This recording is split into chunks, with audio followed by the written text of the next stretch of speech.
Welcome to Dev tutorial. Dev tutorial থেকে আমি শিক্ষক মিঠুন দেব। আজকে মাধ্যমিক 2026-এ যারা পরীক্ষা দেবে তাদের জন্য খুবই গুরুত্বপূর্ণ দুটি অঙ্ক।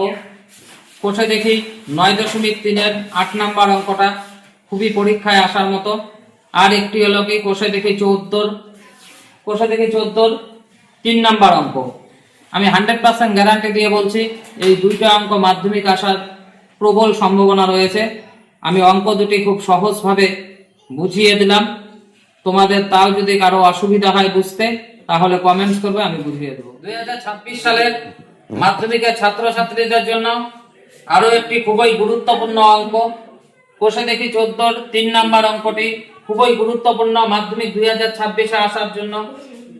শোভা ও মাসুদ দুজনে মিলে 2,50,000 টাকায় একটি গাড়ি কিনে 2,62,500 টাকায় বিক্রি করলেন। তাহলে দেখো কথাটা কি বলছে, গাড়িটি কিনছে হলো 2,50,000 টাকা দিয়ে, বিক্রি করছে 2,62,500 টাকায়। তার মানে এখান থেকে বোঝা যাচ্ছে অবশ্যই গাড়িটি বিক্রি করে তার লাভ হয়েছে। এবার বলছে গাড়িটি কেনার সময় শোভা মাসুদের 1.5 গুণ টাকা দিয়ে থাকলে, তাহলে গাড়িটি কেনার সময় শোভা মাসুদের 1.5 গুণ টাকা দিছে। তার মানে মাসুদ যত দিছে তার 1.5 গুণ টাকা কে দিছে? শোভা। এবার বলছে কে কত টাকা লভ্যাংশ পাবেন। তার মানে এই যে গাড়িটি বিক্রি করে যে লাভ হলো, এই লাভের টাকা থেকে শোভা আর মাসুদ কে কত টাকা পেল। এইবার আমি অঙ্কটি খুব ভালোভাবে বা সহজভাবে হলো কি করিয়ে দিচ্ছি। তাহলে প্রথমে দেখো, যেহেতু বলছে যে শোভা মাসুদের 1.5 গুণ টাকা দিয়েছে, তাহলে মাসুদ কত টাকা দিয়েছে সেটা দেওয়া নাই। এবার মাসুদের টাকাটা আমি কি ধরে নিব। তাহলে ধরি গাড়িটি কেনার সময় মাসুদ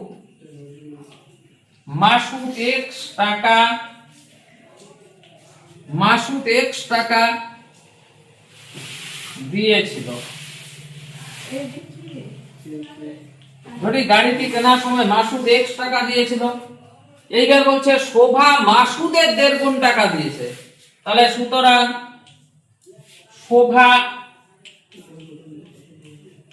শোভা দিয়েছিল, শোভা হলো কি মাসুদের 1.5 গুণ টাকা দিয়েছে। তাহলে মাসুদ দিছে কত?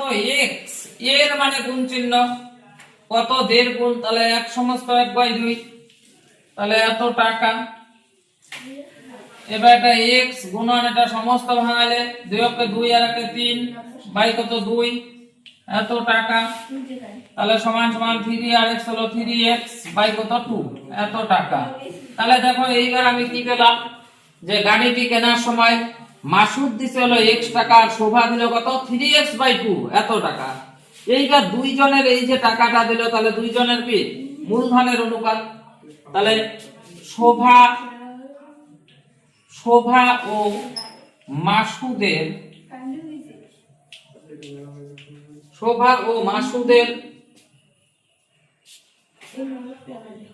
মূলধনের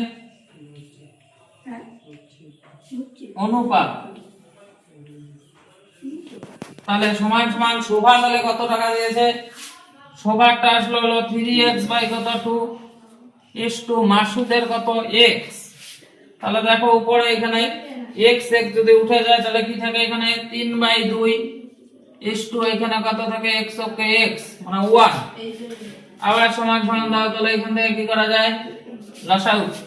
তাহলে এখানে 3/2 গুণন কি নেওয়া যায়? 2 ইস টু, তাহলে এখানে লসাগুর 1 গুণন কত আসবে? 2 আসলো লসাগু। তাহলে এখানে 2 আর এই 2 কাটা, তাহলে সমান সমান কত থাকতেছে? 3:2। তাহলে এটা এইবার কি বলছে, যে গাড়িটি হলো 2,50,000 টাকায় কিনে 2,62,500 টাকায় হলো কি বিক্রি করে। তাহলে এইবার এই লাইনটা লিখবে যে গাড়িটি 2,50,000 টাকায়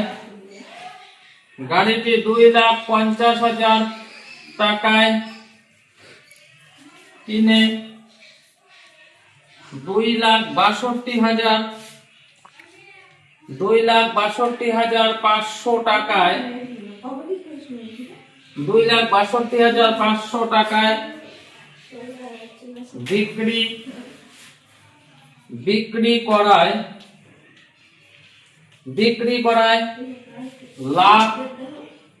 লাভ হলো, তাহলে লাভ হলো সমান সমান, তাহলে লাভ বের করতে কি বিক্রয় মূল্য মাইনাস হলো কি ক্রয় মূল্য, তাহলে বিক্রি করছে কত দিয়ে 2,62,500 মাইনাস গাড়িটা কিনছিল কত দিয়ে 2,50,000,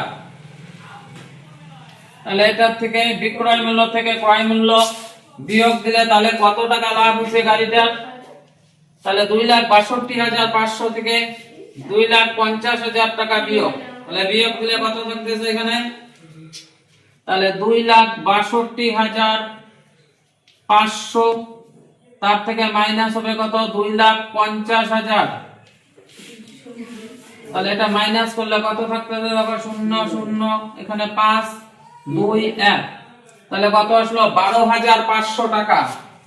তাহলে গাড়িটি বিক্রি করে লাভ হলো কত 12,500 টাকা।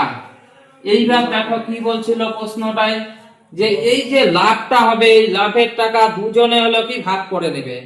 তাহলে এইবার বলছে কে কত, গাড়িটি বিক্রি করে লাভ আসলো কত 12,500 টাকা। এইবার এই 12,500 টাকার মধ্যেই দুইজনের লাভ আছে, অর্থাৎ শোভা আর মাসুদের। তাহলে এইবার বলছিল যে লভ্যাংশ থেকে কে কত টাকা পাবে, তাহলে কি লিখবে যে লভ্যাংশ থেকে লভ্যাংশ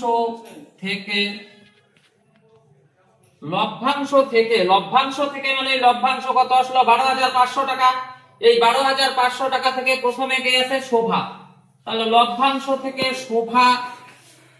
শোভা পাবেন, তাহলে লভ্যাংশ থেকে শোভা পাবেন, তাহলে লভ্যাংশ কত টাকা আসছিল 12,500 গুণন, এইবার দুইজনের যে আনুপাতিক ভাগাকারটা কত আসলো 3:2, তাহলে এখানে শোভা যেহেতু প্রথমে, তাহলে শোভারটা কত অনুপাত 3 বাই নিচে হলো 3 যোগ 2। কেন 3 যোগ 2?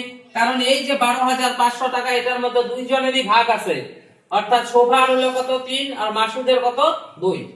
তাহলে এইবার আবার কি আসবে 12,500 গুণন উপরে 3 নিচে 3 আর 2 যোগ করে হলো 5, এত টাকা।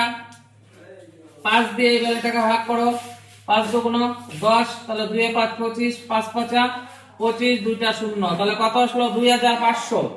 2,500 সাথে এবার কত গুণন 3, তাহলে সোজা হিসাব এখানে কি করবে দুইটা শূন্য বসায় দেবে, 3 25 হয় 75।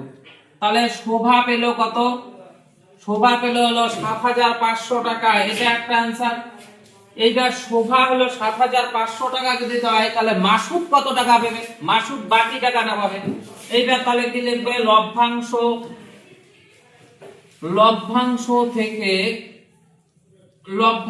থেকে মাসুদ পাবেন।